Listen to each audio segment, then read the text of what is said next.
This is our org readiness and best practices. So as I mentioned, the engagement piece was really critical. So when we would do leadership kickoff meetings, we had a manager's toolkit, which really defined the approach, the expectations, what their roadmap was with dates, specific dates.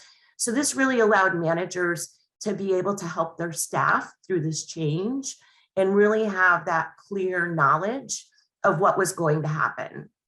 And then for the resources that we worked with in the businesses, which were typically your SMEs, we had an implementation toolkit.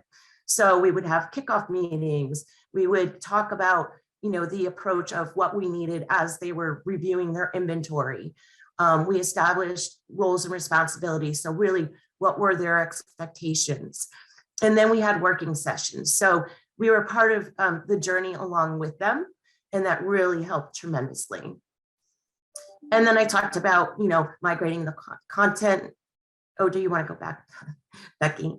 We talked about migrating the content. We made sure that there was sign-off. So later on, the businesses couldn't come back and say, we didn't ask you to migrate that content. And I'll tell you, interestingly enough, we really had to sometimes go back to that initial inventory where the businesses would question why something didn't get migrated.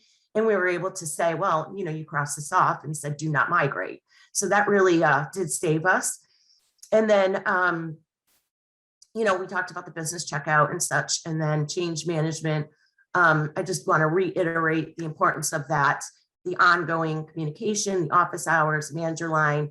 And then something else we did was daily leader reports. So once training kicked off, we would do a daily leader report, letting them know who had attended training, who still needed to attend, who was using the tool, who wasn't using the tool.